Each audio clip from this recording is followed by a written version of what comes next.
So whenever I watch cricket and particularly ऐसी कोई situation जहाँ पे बिल्कुल लास्ट ओवर तक मैच खिंचता हो और हमें समझ नहीं आता कि कौन सी टीम जीतेगी बिल्कुल लास्ट बॉल तक, तो वो एक सिचुएशन होती है ना जहाँ पे बहुत सारे सवाल मेरे दिमाग में आते हैं। और पर्टिकुलरली ये कि यार हाउ इजी और how difficult it is for players कि वो उस सिचुएशन से दे गेट अकस्टम्ड और दे गेट अडेप्टिव टू कि इतना पॉजिटिविटी उनको रखना है अपने दिमाग में, उनको मेंटल स्टेबल रखना है क्योंकि रिस्पॉन्सिबिलिटी बहुत बड़ी है। एक तो डेफिनेटली अपनी कंट्री को रिप्रेजेंट करते हैं, दूसरा पूरी टीम की उन पर रिस्पॉन्सिबिलिटी है, थर्ड उनको ऐसा कोई स्टेप नहीं लेना जिसके वजह से उनको मैच के बाद कोई ऐसा उन पर सवाल उठ सके, and at the same time उनको जोश नहीं खोना और कंपोज रहना है और डिसीजंस भी सही लेने हैं।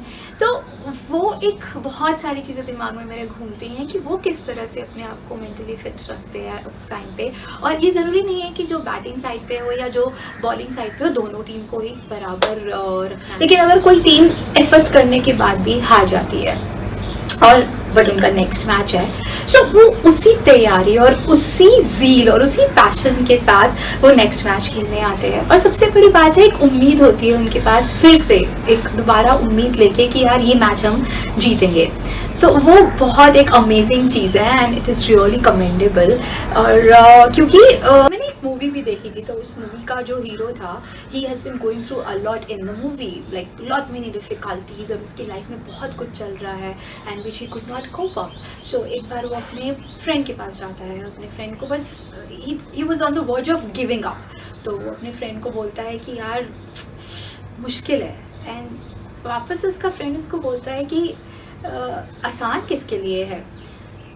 ये एक डायलॉग, मतलब ये सीन 15 सेकंड से ऊपर नहीं होगा, लेकिन ये एक डायलॉग कितनी सच्चाई और कितनी गहराई है कि बहुत सारे लोग हैं और बहुत बड़ी दुनिया और सबके लाइफ आसान नहीं है शायद, लेकिन हम किस तरह से अपने सर्कमस्टांसेस और सिचुएशंस को हैंडल करते हैं ये हम पे शायद बहुत डिपेंड होता है। और चाहे वो हमारी कोई प्लानिंग हो जो जिस डायरेक्शन में हम चाहते थे वो उस डायरेक्शन में नहीं जा रही, या हमारी जॉब स्टेबिलिटी हो, या हमारे कुछ ऐसे रिलेशनशिप्स हो जो अभी भी उलझे हुए हैं पर्सनल लेवल पे, और हमें इन सब चीज़ों को लेके चलना है, बट हमारा फोकस, हमारा कॉन्सेंट्रेशन नहीं, और हमें ये खोना नहीं है, और एट द सेम टाइम हमें पॉजिटिव रहना है मेंटल लेवल। और इस वीडियो में यही शायद मैं शेयर करूंगी कि हम कुछ टेक्निक्स या कुछ ऐसे टास्क कर सकते हैं जिससे कुछ भी हो, कोई भी सर्कमस्टांसेस चल रहे हो हमारी लाइफ में, लेकिन हम अपने आप को पॉजिटिव रख सकते हैं और अपने आप को एक मेंटल लेवल पे बहुत ही हेल्दी रख सकते हैं। सो या here it goes. So the task 1 I would suggest is releasing of emotions. When I say releasing of emotions, it means जो भी आपके दिल दिमाग में चल रहा है, you have to get it, आपको वेंट आउट करना है उसको। और वो वेंट आउट कैसे करना है? See, if you are comfortable, that is up to you. If you are comfortable talking to people, talking to one particular person, then talk it out. मतलब वो आपको लगता है कि वो आपके लिए आसान है, तो आप बात करके, आपको ये नहीं सोचना कि वो क्या जज करेगा या मेरे को क्या एडवाइस देगा। नो, अभी के लिए आपके लिए बहुत ज़रूरी है कि आप अपने उन इमोशंस को रिलीज़ करें। So you have to talk it out. Second, I would suggest is if you are not comfortable talking to people, if you still feel like कि कोई मुझे कैसे judgmental हो सकता है, so what you have to do is you have to release your emotions by writing it. वो आप write, pen और पेपर लेके करो, कोई डायरी लेके करो, या आप अपने फ़ोन में एक ड्राफ्ट करो, जो दिमाग में जो दिल में है ना लिख डालो। This way you will feel relaxed and relieved, because बहुत ज़रूरी है जो हमारे अंदर इमोशंस जो पाइल अप हो रहे हैं ना उनको निकालना। वो आपके ऊपर है, वो लिख के आप डाल सकते हो या किसी से बात कर सकते हो।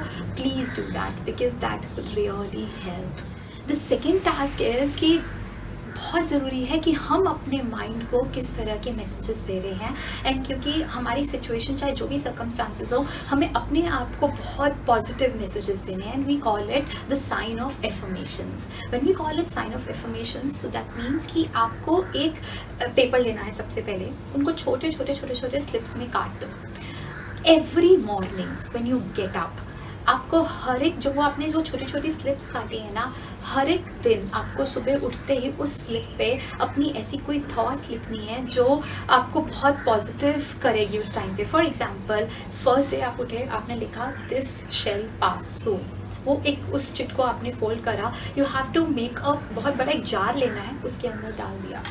सेकेंड डे जब उठे तो आपको अपना नाम लिखना है, जैसे if I am Manpreet, so I have to write Manpreet you are really strong, this is how I am giving positive messages to my brain. वो चिट बंद करी, उसको एक बार पहले पढ़ा, चिट बंद करी एंड उसको उस जार में डाल दिया। थर्ड डे जब मैं उठी तो ऐसे ही मैंने अपना नाम लिख के एक और मैसेज उस पर लिखा, which is giving me a positive affirmation to myself. इस तरह से आपको अपने आप को वो सुबह वो बहुत इम्पैक्ट पड़ेगा कि सुबह आपने पॉजिटिव थॉट क्या सोची है। और जब एक बार आप उन मुश्किलों से निकल जाओगे ना, जब आप ये सारा चिट्स दोबारा खोलोगे ना, it will really give you a kind of a sense of जो प्राइड है ना, वो बहुत डिफरेंट लेवल पे होगा। So try doing that. Third task is the calendar of achievement.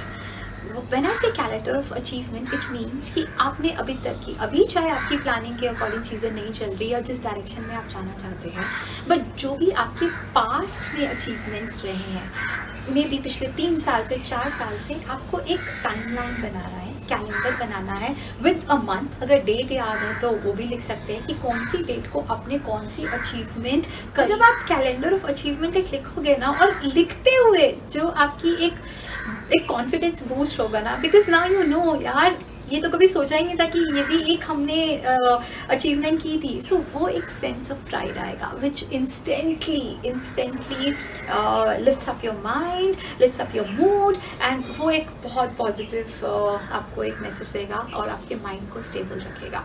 The next one is that आपको हर एक दिन ना एक टास्क लेना है, एक पर्पस होना चाहिए। So once you are up, आपका आज का पर्पस क्या है, वो एक ही पर्पस होना चाहिए।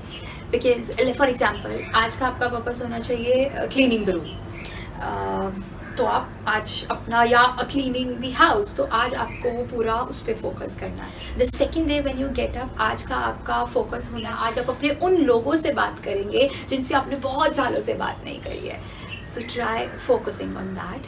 Try focusing on one task in the entire day. Apart from, of course, your professional work and your आपके ऑफिस के काम है, या अगर आप स्टूडेंट है पढ़ाई के अलावा, ये आपको एक पर्टिकुलर पर्पस रखना है। Why?